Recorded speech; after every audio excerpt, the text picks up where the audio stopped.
নমস্কার বন্ধুরা, healthy food জোনে আমি শিল্পী চলে এসেছি আজকে ডিনারের রেসিপি নিয়ে।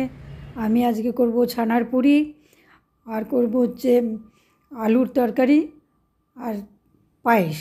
এই তিনটে ডিনারের রেসিপি নিয়ে এসেছি।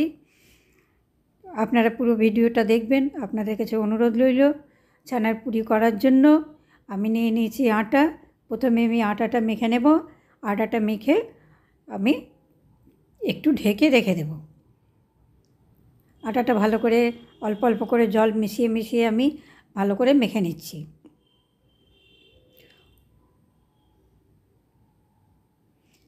মাখা হয়ে গেছে। আমি এবার একটু তেল মিশিয়ে ঢেকে দেব।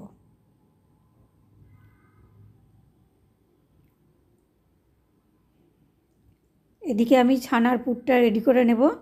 কড়া বসিয়ে দিয়েছি গ্যাসে। এবার আমি প্রথমে একটু ঘি দিব, তারপরে দিয়ে দিচ্ছি ছোটো এলাচের গুঁড়ো। নাড়াচাড়া করে নিচ্ছি, নিয়ে এবার আমি ছানাটা দিয়ে দিচ্ছি। ছানাটা নাড়াচাড়া করে নেব। আপনার এমনি ছানাটা ম্যাশ করেও করতে পারেন, ম্যাশ করে নিয়ে ওর সঙ্গে মিষ্টি মিশিয়েও করতে পারেন বা অন্য কিছু। আমি অল্প একটু খেজুরের গুড় মিশাচ্ছি একটু স্বাদটা আসার জন্য। সে খেজুরের গুড়ের আলাদা একটা ফ্লেভার আছে।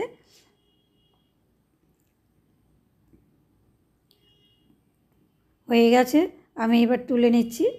তুলে নিয়ে ঠান্ডা হতে দিচ্ছি। এদিকে আটাটাও 10 মিনিট মতো হয়ে গেছে। আটাটা আমি এবার ভালো করে মেখে লেচিগুলো কেটে নিচ্ছি। পুরির জন্য লেচিগুলো আমি ছোটো ছোটো করে এই লেচিগুলো করছি। আপনারা চাইলে বড় করেও করতে পারেন। লেচিগুলোর মধ্যে আমি গোল করে বাটির মতো করে পুরগুলো ভরে দিচ্ছি। ভরে লেচিগুলো তৈরি করে নিচ্ছি। এইভাবে আমি সবগুলো লেচি তৈরি করে নেব।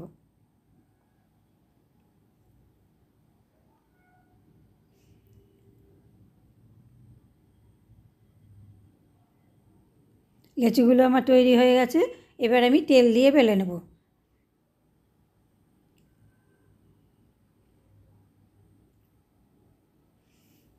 আমি সবগুলো বেলে নেব, তারপরে আমি ভাজবো।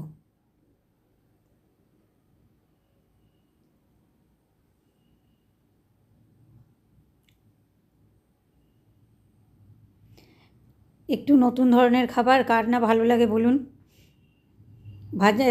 বেলা আমার কমপ্লিট হয়ে গেছে। এবারে আমি ভাজতে শুরু করেছি। কড়াতে তেল দিয়ে গরম করে আমি পুরিগুলো ভাজতে এক এক করে ভাজতে শুরু করেছি। এরকম লাল করে করে ভেজে তুলে নেব।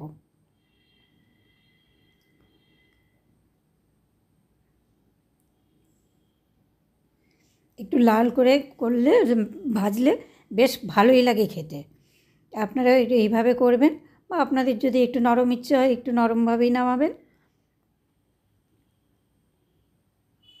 এইভাবেই সবগুলো পুরি ভেজে তুলে নেব।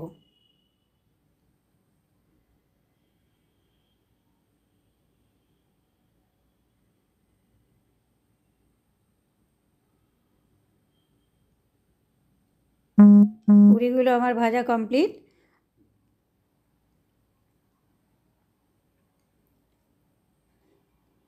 এবার আমি পায়েসটা তৈরি করব।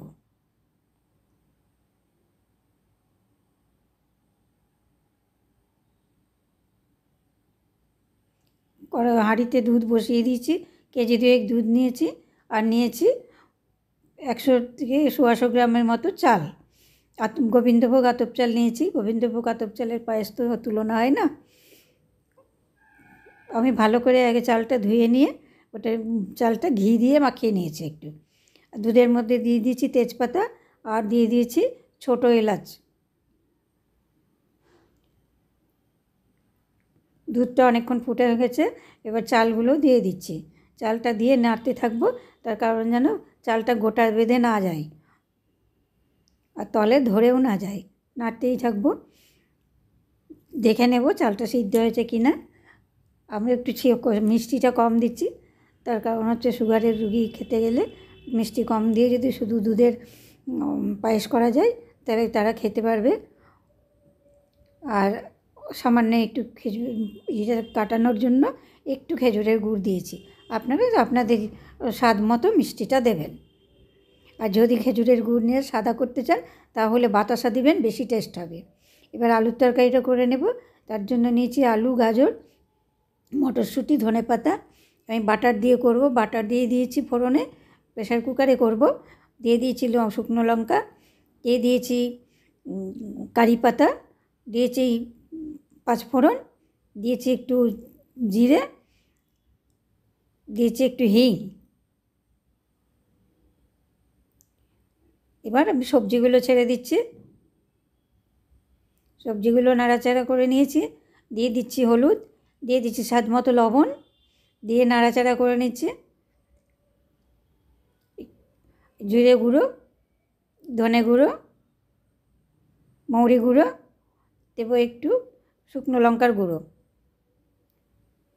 নাড়াচাড়া করে নিয়ে আমি টমেটো কুচিটা দিয়ে দিচ্ছি। ধনেপাতা কুচিটাও দিয়ে দিচ্ছি আমি। দিয়ে এবার জল দিয়ে দেব।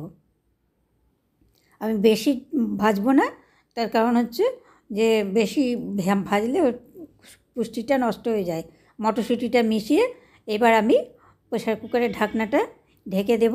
দিয়ে 5টা মতো সিটি পড়তে দেব। 5টা সিটি মারা হয়ে গেলে খুলে নিচ্ছি। খুলে দেখুন তরকারিটা কত সুন্দর হয়েছে। এটা রুটি দিয়ে রাত্রেবেলা হালকার মধ্যে খুব সুন্দর। আপনারাও করে দেখবেন, ভালো লাগবে আশা করি। ভিডিওটি দেখার জন্য আপনাদেরকে ধন্যবাদ জানাই। নমস্কার, আজকে আসি।